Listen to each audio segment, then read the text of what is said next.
रघुबर के बचपन के रघुबर के बचपन के रही गल उधार कनी उपटन लगाओ। रघुबर के बचपन के रही गल उधार कनी उपटन लगाओ।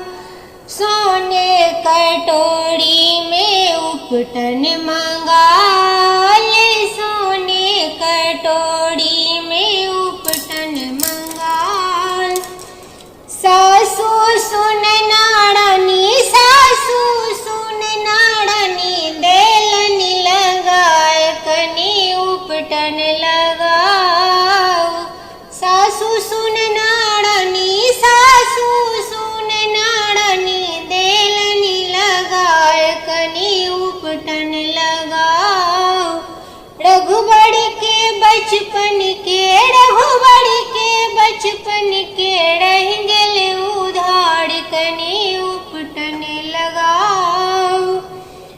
माए को सिलाड़नी देलनी भुलाए, माए को सिलाड़नी देलनी भुलाए।